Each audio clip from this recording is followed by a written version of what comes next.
નમસ્કાર બાળ દોસ્તો, સ્ટાન્ડર્ડ 10 મેથેમેટિક્સ વર્તુળનો સ્પર્શક વર્તુળને ખાલી જગ્યા બિંદુમાં છેદે છે.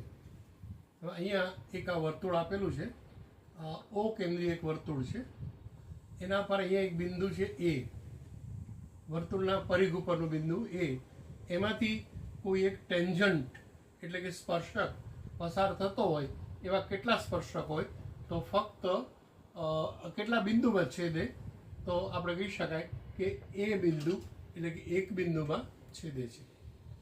હવે એવી જ રીતે વર્તુળના આપેલા વ્યાસ, અહીંયા ઓ કેન્દ્રિત એક વર્તુળ છે, એનો વ્યાસ એ બી છે, અહીંયા એ બિંદુ છે પરિઘ ઉપરનું અને અહીંયા પરિઘ ઉપરનું બી બિંદુ છે, એમાંથી એક ટેન્જન્ટ પસાર થાય છે, એક રેખા પસાર થાય છે અને એલ કયો અને એમ કયો.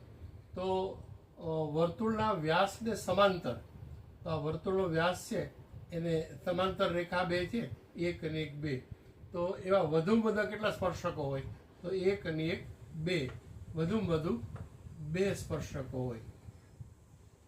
કારણ કે જો આમ કરવા જાઓ તો સમાંતરની જે શરત છે એ માન્ય રહેતી નથી. હવે વર્તુળને બે બિંદુમાં છેદતી રેખાને ખાલી જગ્યા કહે છે. અહીંયા આ એક વર્તુળનું કેન્દ્ર છે, ઓ કેન્દ્રિત વર્તુળ છે, અને એના પરિઘ ઉપર એક બિંદુ એ છે અને બીજું બિંદુ બી છે, એમાંથી એક રેખા પસાર થાય છે. તો એ જે રેખા પસાર થાય એને કહેવામાં આવે છે છેદિકા.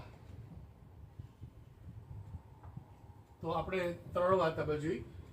સ્પર્શક એક જ બિંદુએથી પસાર થાય છે, સમાંતર રેખા હોય તો એવી બે હોય, અને અંદરના ભાગમાં કોઈ પણ બે બિંદુ વચ્ચે, પરિઘ ઉપરના કોઈ પણ બે બિંદુ વચ્ચેનું જે તમે લીટી રેખા દોરો છો એને આપણે કહેવાય છે છેદિકા.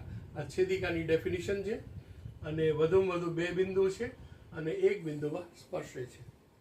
બાળ દોસ્તો, જો સમજાણું હોય લાઈક તો બને છે.